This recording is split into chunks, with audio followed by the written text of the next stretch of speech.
Django क्या है? एक फ्रेमवर्क है ना? जेंगो क्या है? एक फ्रेमवर्क है। ठीक है। और फ्रेमवर्क होता क्या है? इसमें लाइब्रेरीज होते हैं, पहले से बने बनाए लाइब्रेरीज का कलेक्शन होता है। ठीक है। और एक स्पेसिफिक इसका स्ट्रक्चर होता है, पैटर्न होता है ना, जिसको बोलते हैं थ्री टायर आर्किटेक्चर।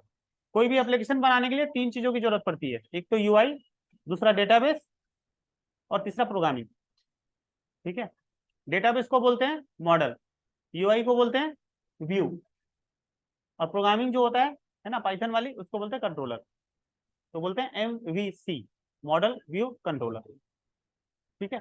ये जो है थ्री टायर आर्किटेक्चर को यूज करता है, काम करता है। ठीक है ना? नहीं नहीं, लास्ट स्टार्टिंग में वन टीयर होता था। जैसे HTML जावास्क्रिप्ट सब एक ही जगह में, वो हो गया वन पेज कोड, उसको वो वन टीयर बोलते हैं, है ना। टू टीयर हो गया, डेटाबेस अलग से होगा, और यूआई प्रोग्रामिंग एक में रहेगा। अब तीनों को अलग अलग कर दिया, यूआई को, प्रोग्रामिंग को, डेटाबेस। ये हो गया थ्री टायर का। ठीक है। यहाँ पे MVC यूज होगा। मॉडल की फाइल यानी डेटाबेस की फाइल अलग होगी। यूआई मतलब HTML वाला कोड अलग, है ना, पेज में होगा सेपरेट। कंट्रोलर प्रोग्रामिंग वाला पेज अलग से होगा। ठीक है। पर ये जो है वो MVT भी यूज करता है, मॉडल व्यू टेम्पलेट, है ना। इसमें क्या होता है, जो हमारा व्यू होगा ना, ठीक है, वो कंट्रोलर को बोलते हैं यहाँ पे। ठीक है। और जो हमारा व्यू एक्चुअल में होता है HTML वाला, वो यहाँ पे HTML को टेम्पलेट बोलते हैं। ठीक है, क्योंकि हम HTML में प्रोग्रामिंग भी कर सकते हैं, पाइथन के प्रोग्रामिंग। ठीक है, इसीलिए टेम्पलेट बोलते हैं उसको। तो स्टार्टिंग में अपन क्या करते हैं, एक वर्चुअल प्लेटफॉर्म, है ना, बनाते हैं। तो एक वर्चुअल प्लेटफॉर्म बना लो। ठीक है। और ये वर्चुअल प्लेटफॉर्म का नाम कुछ भी दे सकते हैं।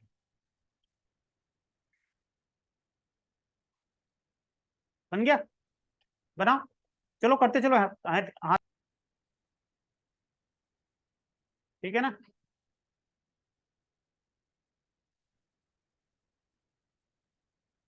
आ गया। अब यहाँ पे जेंगो इंस्टॉल कर देंगे।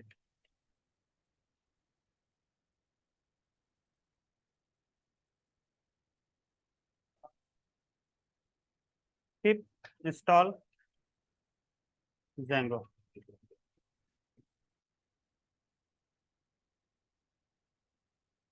ठीक है।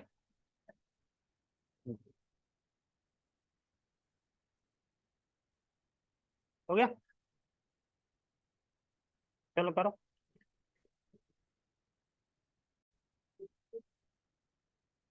अब यहाँ प्रोजेक्ट क्रिएट करेंगे।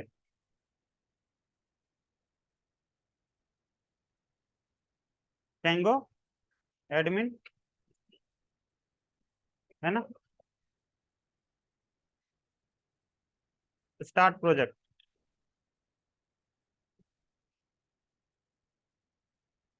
ठीक है।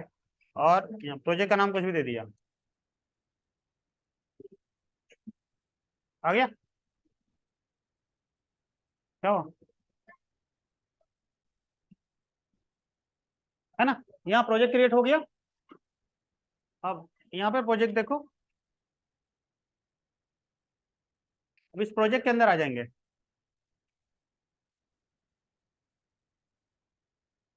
ठीक है। अब इसको VS कोड के अंदर ओपन कर लो। तो देखो ये फ्रेमवर्क है, इसीलिए इसके अंदर देखो ये प्रीडिफाइन स्ट्रक्चर्स आ गए। जब प्रोजेक्ट रन होता है, ठीक है, अब इसको रन करके देख लो। रन के लिए लिखना पड़ेगा पाइथन मैनेज डॉट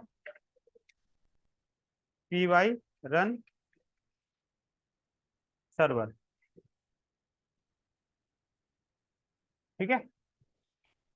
इससे क्या हो गया, जेंगो का सर्वर स्टार्ट हो गया। अब इसको यहाँ पे देखो, जेंगो चल गया। आ गया। अब इसमें एक ऐप जो है बाय डिफॉल्ट बना हुआ आएगा।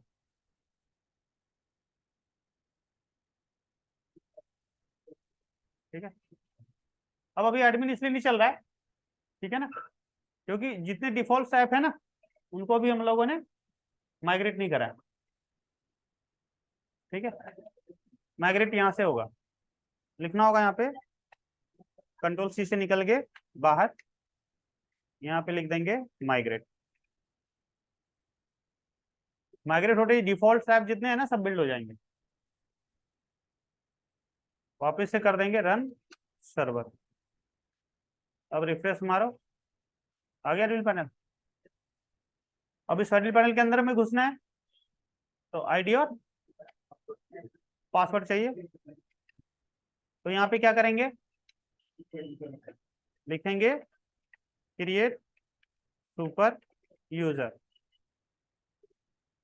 यूजर का नाम कुछ भी दे दिया, ए, ईमेल छोड़ देते हैं, पासवर्ड एक 1, सिर्फ 1 दे दिया, यस, हमें स्मॉल ही रखना है पासवर्ड।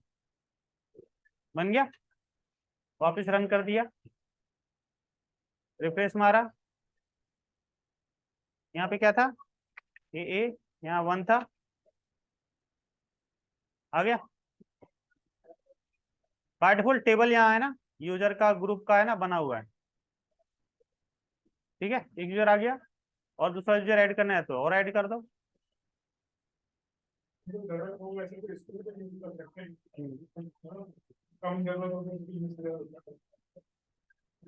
अब हमें यहाँ पे क्या करना है, एक चीज तो क्या प्रोसेस समझो, जब रन होता है तो सबसे फर्स्ट कौन सी फाइल एक्सेस होती है, जैसे हमने यहाँ करा ना रन सर्वर, जैसे हमने किया यहाँ पे रन सर्वर, ये वाला जो है manage.py रन सर्वर, वो वाला एक्चुअली यहाँ पे कमांड है इसके अंदर, ठीक है ना, इसको जब चलाओगे तो यहाँ से एक्सेस हो जाएगा। अब सर्वर जो है सबसे फर्स्ट ये वाली फाइल एक्सेस करती है, वेब सर्वर गेटवे इंटरफेस, ठीक है। अब यहाँ पे देखो वेब सर्वर गेटवे इंटरफेस, सबसे फर्स्ट फिर इसको कॉल करेगा, है ना, प्रोजेक्ट के सेटिंग्स डॉट को, यहाँ पे, ठीक है, ये फिर इसको कॉल करेगा प्रोजेक्ट के यूआरएल को, और यहाँ पे, और यहाँ पे फिर जिसका यूआरएल दिया हुआ है वो कॉल, तभी एडमिन है, एडमिन कॉल होगा। अब ऐसे ही अपना ऐप बनाना है खुद का, अपन ऐप कैसे क्रिएट करेंगे, बाहर निकलते हैं यहाँ से, है ना, कंट्रोल सी से, यहाँ पे लिखेंगे स्टार्ट ऐप, स्टार्ट ऐप, ठीक है, और ऐप का नाम दे देते हैं माई ऐप, ठीक है। देखो यहाँ पे आ गया, आ गया ना। अब ऐप जितने भी बनाओगे वो एक्चुअली तभी है ना चलेंगे जब उनका यहाँ पे लिंक रहेगा, है ना, प्रोजेक्ट के अंदर लिंक रहेगा, यहाँ पे सेटिंग्स डॉट पी वाई के अंदर ये इंस्टॉल्ड ऐप एरिया, यहाँ पे देखो, यहाँ एडमिन है और भी है, ऑथर भी है, ठीक है, तो यहाँ पे ला करके उसको लिखना पड़ेगा पहले माई ऐप, ठीक है।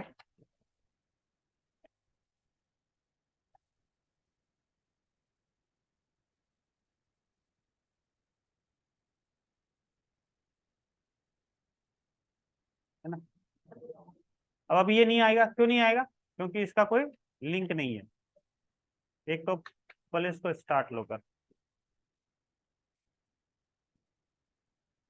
अब देखो यहाँ पे, तो जहाँ पे एडमिन है यहाँ पे ये माई ऐप है ही नहीं अभी यूआरएल में, ठीक है, तो उसका भी यूआरएल बनाना पड़ेगा यहाँ पे, किसका, माई ऐप का, किधर, यूआरएल,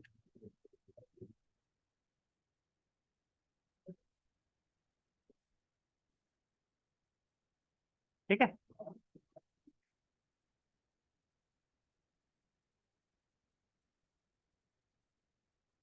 माई, ठीक।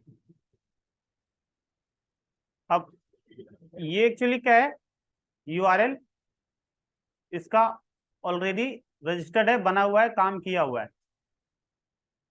है ना। लेकिन अपने पास ऐसा कुछ है ही नहीं कुछ दिखाने को, तो उसके लिए क्या बनाना पड़ेगा, कोई एचटीएमएल बनाना पड़ेगा। क्या बनाना पड़ेगा, एचटीएमएल। ठीक है, तो एचटीएमएल के लिए यहाँ पे डायरेक्ट नहीं ले सकते, क्योंकि ये एनवीटी पैटर्न को फॉलो करता है। तो एक फोल्डर बनाना पड़ेगा। क्या बनाना पड़ेगा, फोल्डर ऐप के अंदर, जिसका नाम दे देंगे टेम्पलेट्स। क्या नाम दे देंगे, टेम्पलेट। ठीक है, और यहाँ पे एचटीएमएल बनेगा, कुछ भी नाम दे दिया, index dot H T M L. ठीक है, और यहाँ पे कुछ भी लिख दिया, है ना। ठीक है, अब ये एचटीएमएल डायरेक्ट यहाँ एक्सेस नहीं कर सकते, क्योंकि ये मॉडल व्यू कंट्रोलर का, एमबीटी का, एमबीसी का पैटर्न फ्लो करते हैं। इसको व्यू से रिफ्लेक्ट करवाना पड़ेगा। कहाँ से, तो यहाँ पे फंक्शन बनाया, फंक्शन का नाम कुछ भी देते हैं, और एक डिफॉल्ट पैरामीटर लेता है यहाँ पे रिक्वेस्ट। अब रिक्वेस्ट अधूरा लिखो या पूरा लिखो, और उसको रिटर्न करवाना पड़ेगा, रिटर्न रेंडर। ठीक है,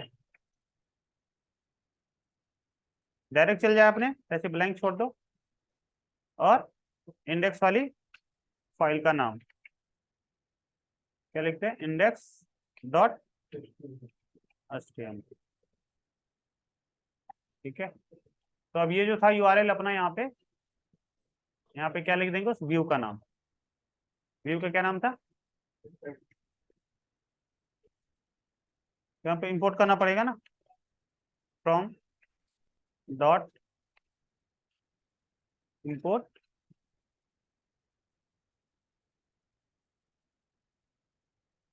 व्यूज, इंपोर्ट स्टार कर दो, ऑल व्यूज को कॉल कर सकते हो। ठीक है, तो यहाँ पे क्या लिखोगे, व्यूज डॉट इंडेक्स। ठीक है,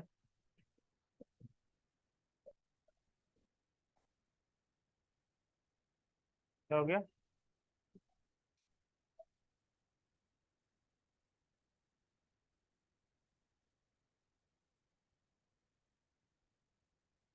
नो मॉड्यूल नेम। तो अच्छा, वो ऐप से आ रहा है ना, तो यहाँ पे ऐप का नाम लिखना पड़ेगा। ऐप का नाम क्या था, माई ऐप।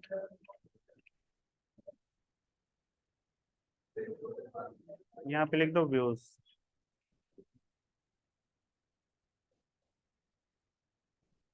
क्या बोलता है,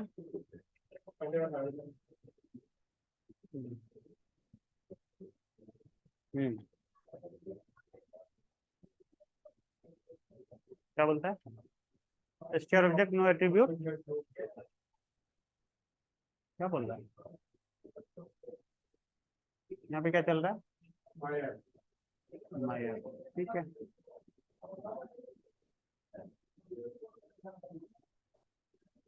किधर है व्यूज, ये रहा।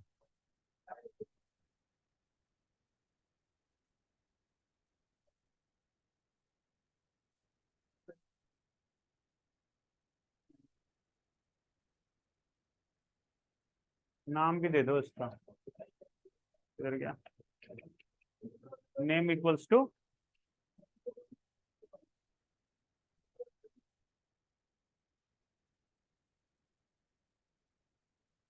इंडेक्स।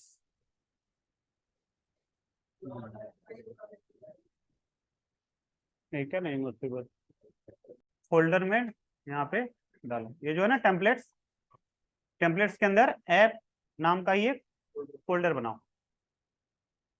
नाम क्या है, माई ऐप, और इसके अंदर इसको डालो। ठीक है, फिर यहाँ पे लिख देंगे माई ऐप प्लस, है ना।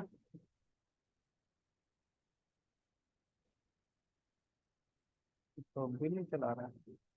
अच्छा, इसको वापस से रन करवाना पड़ेगा।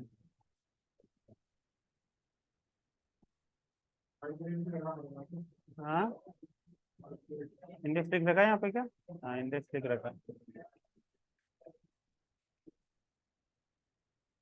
कोई फर्क ही नहीं पड़ा, बुला ही नहीं रहा। अरे यहाँ फर्स्ट आर्गुमेंट रिक्वेस्ट आता है, ठीक है। हाँ, यहाँ रिक्वेस्ट होगा, ये वाला ऑब्जेक्ट पास होगा ना, ठीक है। फिर यहाँ पे एचटीएमएल कॉल होगा। ये ऐप अलग से फोल्डर रखो या नहीं रखो, बात अभी रिक्वायरमेंट नहीं है, सीधा इसको बाहर रख सकते हैं। क्या वो कहाँ चला गया? इसके अंदर आ गया ना। हाँ। ओह, वहाँ चला गया क्या? यहाँ रखना था। हाँ, टेम्पलेट में रखना था। अब कहाँ चला गया?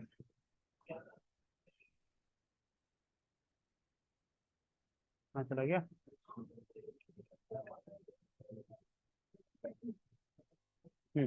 ठीक है, बाहर आ गया। डायरेक्ट भी रख सकते हो, चल जाएगा। वो यहाँ पे ऑब्जेक्ट ही गलत लिख देता है बाहर।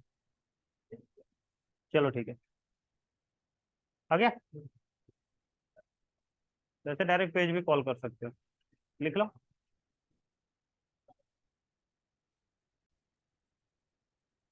स्टार्टिंग में क्या करना है? वर्चुअल इन्वायरमेंट बना लेना है, ठीक है। इसमें तो कोई दिक्कत ही नहीं है। उसका प्रोजेक्ट क्रिएट कर लेना है, वो हो जाएगा, ठीक है। उसके बाद हमें क्या करना है? यहाँ पे एक, है ना, ऐप बनाना है, ठीक है। इस ऐप का लिंक कर देना है सेटिंग्स वाली, यहाँ तक कोई दिक्कत नहीं है। अगला काम क्या करना है अपने को? जैसे कोई एचटीएमएल पेज बनाना है, तब यहाँ पे एचटीएमएल जो है डायरेक्ट नहीं बना सकते, एक टेम्पलेट नाम का फोल्डर होगा, ठीक सही है। क्योंकि ये यहाँ पे रजिस्टर हो रखा है, कहाँ पे? सेटिंग्स में देखो, यहाँ पे लिखा हुआ है, पैटर्न नहीं है। कहाँ गया? ये रहा, ठीक है। ये पूरा स्ट्रक्चर बनाया हुआ है टेम्पलेट्स करके, तो वहां जब कुछ भी लिखते हैं तो वो ला करके रजिस्टर कर लेता है इंटरनली, ठीक है ना। तो ये फोल्डर बनाया। अब इसके अंदर अभी एक और फोल्डर बनाने की जरूरत नहीं है, आगे बताऊंगा कल। अभी एक बस यूआई यहाँ बना दिया, बाहर ही रख सकते हैं, ठीक है। ऐप के नाम का फोल्डर का रिक्वायरमेंट कब होगा देखेंगे बाद में। तभी यहाँ पे जितने एस्टिमेल है बनाते गए। अभी एस्टिमेल को डायरेक्ट कॉल नहीं कर सकते अपन, ठीक है। क्योंकि जब रन होता है ना, सबसे स्टार्टिंग में कौन सा कॉल होता है? सेटिंग्स, ये WJ, ये कॉल करता है, ये इसके पास एड्रेस होता है सेटिंग्स का, और यहाँ पे फिर यूआरएल का, है ना, ठीक है।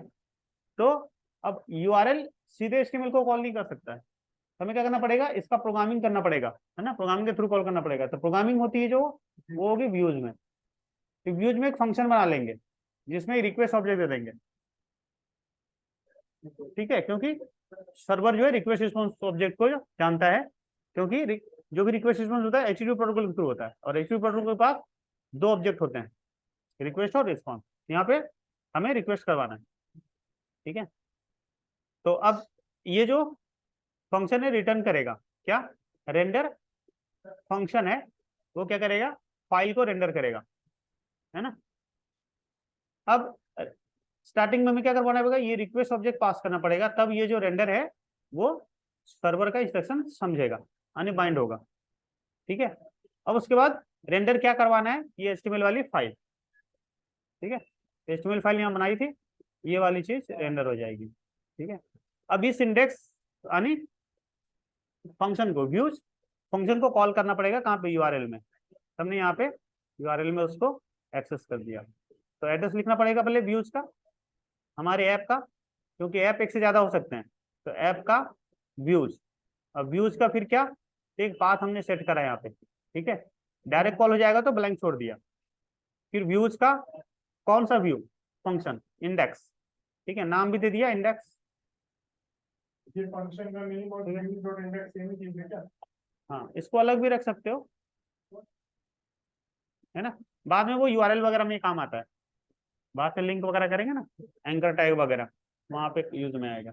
अभी इसकी वैसे जरूरत भी नहीं है, अब इसको चाहे तो हटा भी सकते हैं, इसके बिना भी हो जाएगा, ठीक है। अभी कोई रोल भी नहीं है उसका, अभी तो बस व्यूज को कॉल करना था, है ना। तो यहाँ पे जैसे यूआरएल के पास जाएगा, यूआरएल में उसको हमने क्या यूआरएल हिट करा है डायरेक्ट यहाँ पे, है ना, तो यहाँ पे डायरेक्ट इसके पास आया, उसको मिल गया व्यूज इंडेक्स, वो व्यूज में जा करके इंडेक्स के पास जाएगा, यहाँ से रेंडर हो गया इंडेक्स और एचटीएमएल, तो वो चल जाएगा, ठीक है। ये नॉर्मल स्टोरी है। व्यूज को कॉल करने का तरीका ये है, एक तो क्या है, देखो यहाँ पे सीधे हमने व्यूज को कॉल कर लिया यूआरएल में, अगला जो है तरीका वो ये होगा, ठीक है, व्यूज इंपोर्ट, है ना, वो वाली फाइल व्यूज वाली, मतलब ऐप डॉट व्यूज कर देंगे यहाँ पे,